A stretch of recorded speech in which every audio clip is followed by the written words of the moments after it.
భారతీయ విమానయాన రంగంలో అదానీ గ్రూప్ విస్తరణ, గుత్తాధిపత్య ధోరణి ఆందోళనలు పెంచుతోంది. 2019లో ఎటువంటి విమానయాన అనుభవం లేనప్పటికీ 6 విమానాశ్రయాలను దక్కించుకోవడంతో ఈ విస్తరణ ప్రారంభమైంది. ఆ తర్వాత 2020-2024 మధ్య కాలంలో సుమారు 400 కోట్ల విలువైన ఎయిర్ వర్క్స్ వంటి సంస్థలను స్వాధీనం చేసుకుని విమానాల నిర్వహణ, మరమ్మతుల రంగంలో అదానీ గ్రూప్ పట్టు సాధించింది.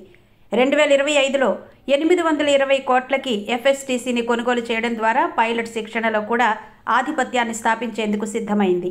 ఈ వరుస కొనుగోళ్లు, విస్తరణ ప్రణాళికలు వర్టికల్ మొనోపలీని సృష్టించేందుకు దారితీశాయనే విమర్శలు వినిపిస్తున్నాయి. ఇది విమానయాన సేవల్లోని అనేక కీలక భాగాలను ఒకే సంస్థ నియంత్రించే పరిస్థితిని సూచిస్తుంది.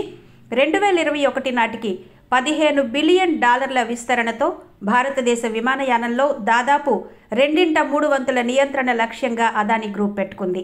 ఇండిగో సంస్థ 2100కు పైగా విమానాలు రద్దు కావడంతో ఇప్పుడు తీవ్ర సంక్షోభాన్ని ఎదుర్కొంటోంది. దీనివల్ల ప్రయాణికులు తీవ్ర ఇబ్బందులు పడ్డారు. దీనికి తోడు 2025లో directorate general of civil aviation నిబంధనల నుంచి పోటీదారులైన ఇండిగోకు తాత్కాలిక మినహాయింపు ఇవ్వడం మరింత వివాదానికి దారితీసింది. ఈ మొత్తం పరిణామం పోటీని నాశనం చేసి సంపదను కొందరికే తరలించేలా ప్రభుత్వ విధానాలు ఉన్నాయనే విమర్శలకు తావిచ్చింది.